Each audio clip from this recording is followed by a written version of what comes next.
दलदल में फंस गई। उसी रास्ते से एक चोर जा रहा है। चोर क्या करने जाएगा? चोर का कार्य है चोरी करना। चोरी करने के लिए जा रहा था। रास्ते में देखते हैं एक दलदल में गाय फंसी हुई है। निकलने का बहुत प्रयास करती है, परंतु गौ माता निकल नहीं पाती और उसी में रमा रही है।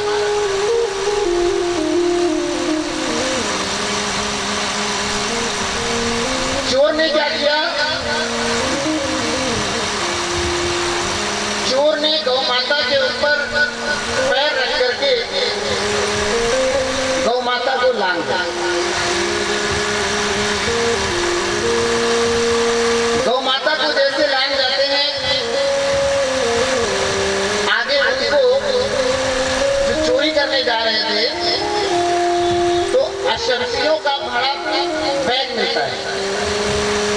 अशर्फियों से भरे हुए बैग को लेकर के बहुत प्रसन्न हुआ कि मुझको आज चोरी करने की आवश्यकता ही नहीं पड़ी।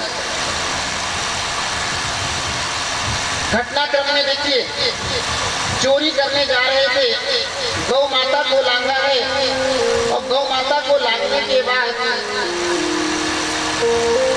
उनको अशर्फियों भरा बैग मिल गया, बिना चोरी किए, बिना प्रयास किए, बिना मेहनत किए। उसी समय की बात है, पीछे एक साधु महात्मा आ रहे हैं। जब साधु महात्मा आते हैं, भाई साधु संत का स्वभाव क्या होता है? दूसरों की रक्षा और सदैव परोपकार की भावना से जीते हैं।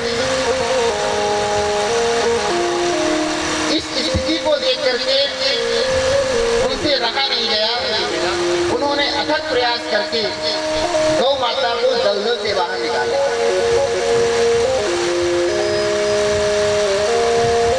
गौ माता को दलदल से बाहर जब निकाला तो आगे जाकर के गड्ढे में फंस गए। देखिए, जिस चोर ने गौ माता को लांघा है, गौर कीजिएगा, जिस चोर ने गौ माता को लांघा वो अशर्फियों भरा बैग पाता है, और जिन संत महात्मा ने गौ माता की रक्षा करी और गौ माता को दलदल से बाहर निकाल करके उनको सुरक्षित किया, वो आगे जाकर के कचड़े में एक गड्ढे में गिर जाते हैं और चोट पाते हैं। घटनाक्रम क्या समझाता है? विधि की रचना यह थी, उस चोर को इतना खजाना मिलने वाला था, उसकी 7 पीढ़ियां बैठे बैठे खा सकती, दोबारा चोरी करने की आवश्यकता न हो। परंतु उससे अपराध हुआ चोर से। गौ माता को लांघ करके गौ अपराध किया और गौ अपराध करने से जो उसको खजाना मिलने वाला था, जिससे 7 पीढ़ियां उसकी हमेशा संपन्न रह सकती थी, वह संपन्नता की ओर न बढ़ के केवल अशर्फियों भरा बैग पाकर के ही शांत हो। परंतु जो साधु महात्मा थे, जिन साधु महात्मा ने गौ माता की रक्षा करी, उनको कुछ भी नहीं होना चाहिए था, मगर उनका पैर गड्ढे में जाकर फंस गया और वह चोटिल हो गए। विधि की रचना में उस दिन एक बड़े से गड्ढे में गिर करके उनकी मृत्यु होने वाली थी साधु महात्मा।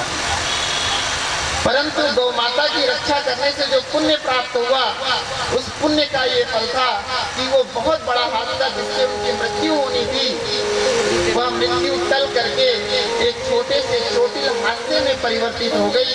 तो यह है संत स्वभाव।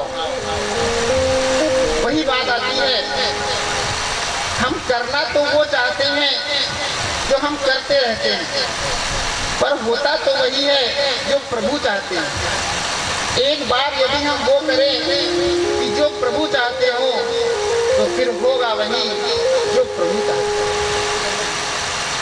अर्थात सदैव भक्ति मार्ग, पुण्य मार्ग को प्रशस्त किए रहें। किसी भी बाधा, किसी भी अड़चन के आने पर हमें निराशा भाव नहीं लाना चाहिए और सदैव आगे के पथ पर सत्कर्म करते रहना चाहिए, क्योंकि हो सकता है कोई ऐसा पल हो जिससे आपके द्वारा पुण्य कर्म हो जाए और उस पुण्य कर्म से आपके मार्ग में जो बाधा आने वाली थी वह बाधा समाप्त हो जाए, छोटे से केवल हादसे में परिवर्तित हो।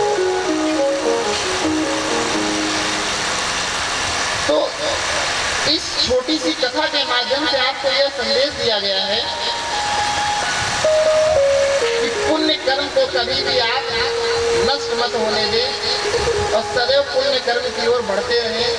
जितना अधिक से अधिक आपको पुण्य कर्म हो उतना ही ज्यादा अच्छा है।